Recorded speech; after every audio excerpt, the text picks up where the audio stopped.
Everyone, कैसे हैं आप सब लोग। आज मैं इस वीडियो के थ्रू आपको सुनाने जा रही हूँ एक कहानी, और उस कहानी के अंदर छुपा है बहुत ही बड़ा राज। तो पहचानने की कोशिश कीजिए कि आपने क्या सीखा, क्योंकि मैं तो बताऊंगी ही कि मैंने क्या सीखा उससे। तो कहानी कुछ ऐसे है कि एक बार एक चिड़िया थी। उस चिड़िया का एक दाना जो था वो पेड़ में फंस गया। तो चिड़िया ने पेड़ को बोला कि भाई मेरा वो दाना दे दो।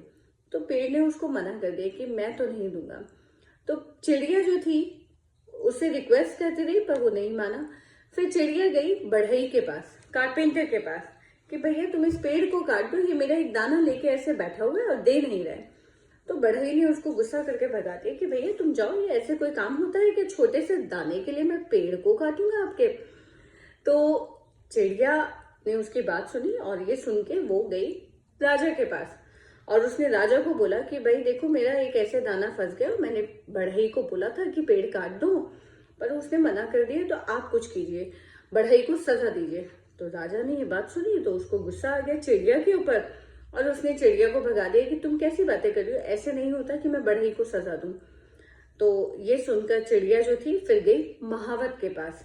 महावत वो जो हाथी को चलाते हैं, कि महावत अगर राजा तुम्हारे पास आए, उसने मेरी बात नहीं सुनी है, तो तुम राजा को हाथी से नीचे गिरा देना, तो मेरे को ठीक लगेगा। तो महावत ने उसको फिर गुस्सा करके बता दिया कि अरे कैसी बात कर रही हो, इतने से एक दाने के लिए मैं राजा के साथ ऐसे गलत काम करूंगा, नहीं। तो फिर वो गई हाथी के पास। उसने बोला हाथी देखो ऐसा पेड़ ने मेरा दाना रखा। उसने पूरी अपनी कहानी सुनाई कि कैसे कैसे वो किसके पास गई। उसने आखिर में बोला कि भाई तुम राजा को और महावत को दोनों को अपने ऊपर से नीचे गिरा देना, उन्हें चोट लग जाएगी। तो जो हाथी था वो भी बोला कि अरे तुम पागल हो गई, ऐसे नहीं करते हैं, ऐसे मैं नहीं कर सकता।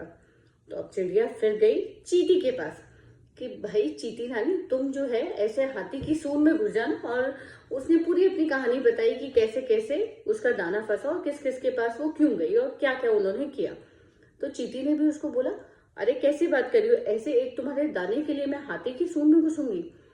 अब आ गया चिड़िया को गुस्सा, क्योंकि चींटी ने भी उसे मना कर दिया था।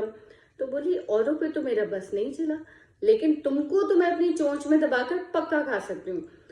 तो अब चींटी जो थी वो थोड़ी डर गई। अब वो भागी भागी गई हाथी के पास।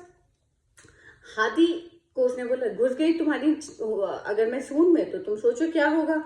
तो हाथी भागा भागा गया महावत के पास कि अगर मैंने आपको नीचे गिरा दिया और राजा के साथ कुछ कर दिया तो सोचो क्या होगा। महावत भागा भागा गया राजा के पास, और राजा को बोला अगर मेरा हाथी बिगड़ गया तो सोचो आपका और मेरा क्या होगा। तो राजा ने फटाफट से बढ़ई को बुलाया कि भैया तुम तो पेड़ को काटो, क्योंकि ऐसे तो मिल नहीं पा रहा है दाना।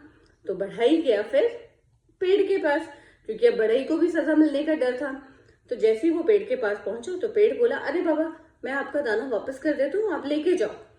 तो आप समझ रहे हैं कि एक छोटी सी चिड़िया ने, भले उसमें बहुत कम ताकत थी, लेकिन उसने हिम्मत नहीं हारी और उसने वो कर दिखाया जो वो करना चाहती थी। तो ऐसे ही हमें भी अपनी ताकत को पहचानना है, और अगर हम चाहें तो हम भी वो कर सकते हैं जो हमने सोच लिया है या ठान लिया है, बिल्कुल उस नन्ही सी चिड़िया की तरह। क्योंकि कहीं ना कहीं तो हमारी भी ताकत की कड़ियां किसी ना किसी जगह से होकर गुजरती ही हैं। तो हम भी जोड़ सकते हैं और हम भी कुछ ना कुछ बदलाव ला सकते हैं अगर सोचें तो आप इस कहानी को ध्यान से सुनिएगा और सोचिएगा कि आपके जीवन में कैसे उतर सकती है। अगर आपको अच्छी लगे तो please like it, share it and subscribe it. Thank you for watching.